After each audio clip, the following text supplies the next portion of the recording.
UP में अपराध के सफाई के वैसे तो सरकार तारीफ में कसीदे पढ़ती है, लेकिन गाहे बगाहे ऐसी घटनाएं हो जा रही हैं जिससे सूबे का कानून व्यवस्था सवालों के कटघरे में खड़ी दिखाई देती है। अब एक और ऐसी वारदात ने सरकार की पेशानी पर चिंता की लकीरें उकेर दी हैं। जी हाँ, नमस्कार, मैं हूँ आपके साथ अक्षता मौर्य। आप देख रहे हैं न्यूज़ 7 हिंदी। यूपी के अमेठी में दलित की निर्मम तरह से हत्या कर दी गई।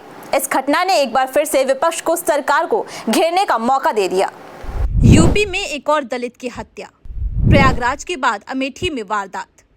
हमलावरों ने धड़ से अलग किया सर। सूबे के कानून व्यवस्था पर उठे सवाल।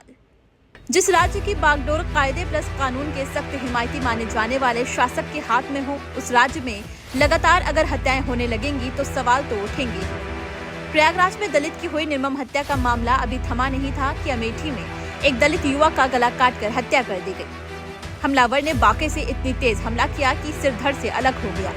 लहूलुहान हालत में परिजन उसे अस्पताल लेकर पहुंचे, लेकिन तब तक उसकी मौत हो चुकी थी। अब इस कांड ने एक बार फिर से विपक्ष को सरकार को घेरने का मौका दे दिया है। अमेठी में हुए इस जघन्य कांड के बाद सियासतदान भी पीड़ित परिवार से मिलकर मलहम लगाने का काम कर रहे हैं। विपक्ष का कहना है कि योगी राज में दलितों पर अत्याचार बढ़ गए हैं। ऐसे में ये जानना जरूरी हो जाता है कि क्या ये आंकड़े फर्जी हैं या फिर विपक्ष की बात में दम है। यूपी में दलित अत्याचार 2014 में 8,067 मामले, 2015 में 8,357 मामले, 2016 में 10,426 मामले, कुल मिलाकर 26,849 मामले। वहीं अगर बात करें योगी सरकार की तो 2020 में 12,714 मामले, 2021 में 13,146 मामले, 2022 में 15,368 मामले, कुल मिलाकर 41,288 मामले। सूबे के सिरमौर योगी आदित्यनाथ कानून के साथ कतई खिलवाड़ नहीं करते, लेकिन कानून के नुमाइंदे अक्सर हुक्म उदीली करते हुए देखे जाते हैं। नतीजा ये निकलता है कि प्रयागराज से लेकर अमेठी तक बदमाश सरेआम घटना को अंजाम देते हैं। अमेठी में हुई इस घटना से पूरा प्रदेश स्तब्ध है। सूत्रों के हवाले से एक खबर निकलकर सामने आ रही है कि दलित युवक का गांव की ही उच्च वर्ग से आने वाली लड़की से प्रेम प्रसंग चल रहा था। बस यही बात परिवार के सदस्यों को नागवार गुजरी और आवेश में आकर दलित युवक की हत्या की बात सामने आ रही है। प्रेम प्रसंग में हुई हत्या, मृतक के चाचा का खुलासा। मृतक युवक शिवम के चाचा जगन्नाथ ने आरोप लगाया है कि गांव के ही रहने वाली क्षत्रिय समाज की लड़की से शिवम का प्रेम प्रसंग चल रहा था, जिनका उनके घर वाले विरोध करते थे।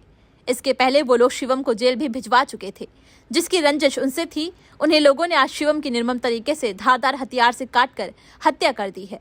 इस हत्याकांड ने जहां एक तरफ कई सवाल खड़े कर दिए हैं, वहीं दूसरी तरफ एक बार फिर जातीय भेदभाव को लेकर नई बहस छेड़ दी है।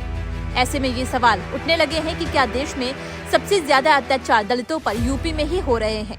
देश में दलितों पर अत्याचार के आंकड़े। NCRB 2022 के मुताबिक यूपी में 15,368 आंकड़े हैं, राजस्थान में 8,752, MP में 7,723, बिहार में 6,509, उड़ीसा में 2,902, महाराष्ट्र में 2,463। ये आंकड़े चीख चीख कर गवाही दे रहे हैं कि सूबे में दलितों के खिलाफ लगातार अपराध के मामले बढ़ते चले जा रहे हैं। इस चीज को अगर सरकार ने सीरियस नहीं लिया तो आने वाले दिनों में गंभीर परिणाम भी भुगतने पड़ सकते हैं। मालूम हो कि वाराणसी से लखनऊ लौटी युवती के साथ ऑटो ड्राइवर ने जो रेप के बाद उसकी हत्या कर दी थी, इस मामले पर भी CM योगी आदित्यनाथ ने अधिकारियों को फटकार लगाई थी। फटकार के कुछ दिन बाद तक असर दिखाई दिया था, लेकिन उसके बाद फिर वही ढाक के 3 पात। अगर बात दलितों के प्रति अपराध ग्राफ की करें तो आंकड़े डरावने हैं। यूपी में दलितों पर अत्याचार की तस्वीर। NCRB 2022 के मुताबिक कुल केस 15,368, देश में सबसे ज्यादा। मर्डर 189, देश में सबसे ज्यादा। दलित महिलाओं पर हमले 939, देश में सबसे ज्यादा। किडनैपिंग अपहरण 617, देश में सबसे ज्यादा। फिलहाल अमेठी में हुई इस वारदात के बाद सियासत होना तय है। विपक्ष इसे मुद्दा जरूर बनाएगा। ऐसे में सरकार जल्द से जल्द इस अपराध को अंजाम देने वाले अपराधियों को खत्म करके नजीर पेश करे। इस वक्त के लिए फिलहाल इतना ही। बने रहिए न्यूज़ 7 हिंदी के साथ।